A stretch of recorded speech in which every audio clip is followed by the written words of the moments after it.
పెద్ద పెద్ద సెలబ్రిటీలు అనేవాళ్ళు వ్యవసాయం చేయడం వెనుకున్న సీక్రెట్ ఏంటి?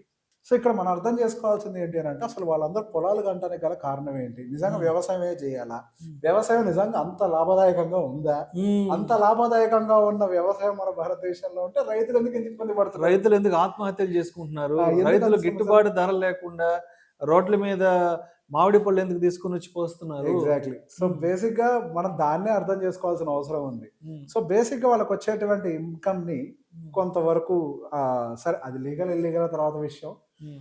సహజంగా అగ్రికల్చర్ నుంచి వచ్చేటువంటి ఇన్‌కమ్ అనేది talks free. Talks free. So, బేసిక్‌గా వాళ్ళేం చేస్తారు అగ్రికల్చరల్ చేస్తున్నాము అని చెప్పి, సో, కొంత డబ్బు ఏదైతే వాళ్ళకొచ్చేటువంటి ఇన్‌కమ్ ఉంటదో దాన్ని కొంత అగ్రికల్చరల్ ప్రాఫిట్‌గా డైవర్ట్ చేసి, హ్మ్. దాంట్లో నుంచి వాళ్ళు డిక్లేర్ చేస్తారు. సో, అప్పుడు అదేమవుతది టాక్స్ ఫ్రీ మనీ అవుతది. సహజంగా బాగా డబ్బు సంపాదించే వాళ్ళ టాక్స్ పేయింగ్ ఏ రేంజ్‌లో ఉంటది 35, 40, 42.5% వరకు ఉంటది. ఏది సెస్సులు, గిస్సులు, ఎడ్యుకేషన్ సెస్సులు అన్నీ కలిపి హ్మ్. కట్టుకుంటే. అంతంత టాక్స్‌లు కట్టుకోవడానికి ఎవరు ఇష్టపడతారు? దాని బదులు మీరు తీసుకొని వెళ్లి ఒక అగ్రికల్చరల్ ల్యాండ్ కొంటే హియర్ అండ్ దేర్ వాళ్ళు కొన్నటువంటి అగ్రికల్చరల్ ల్యాండ్ 7%, 8% గ్రోత్ ఎంతో కొంత ఇస్తూనే ఉంటది. ఇస్తూనే ఉంటుంది. దాని మీద వాళ్ళు ఏదో ఒక వ్యవసాయం చేస్తూనే ఉంటారు. వాళ్ళకి కావాల్సినటువంటి ఆర్గానిక్ మెటీరియల్ హ్మ్. అండ్ ఈ మధ్య ఈ ఆర్గానిక్ ఫార్మింగ్ అనేది బాగా డిమాండ్ బాగా క్రియేట్ అయింది. బజ్జొచ్చేసింది. బాగా బజ్ వచ్చింది.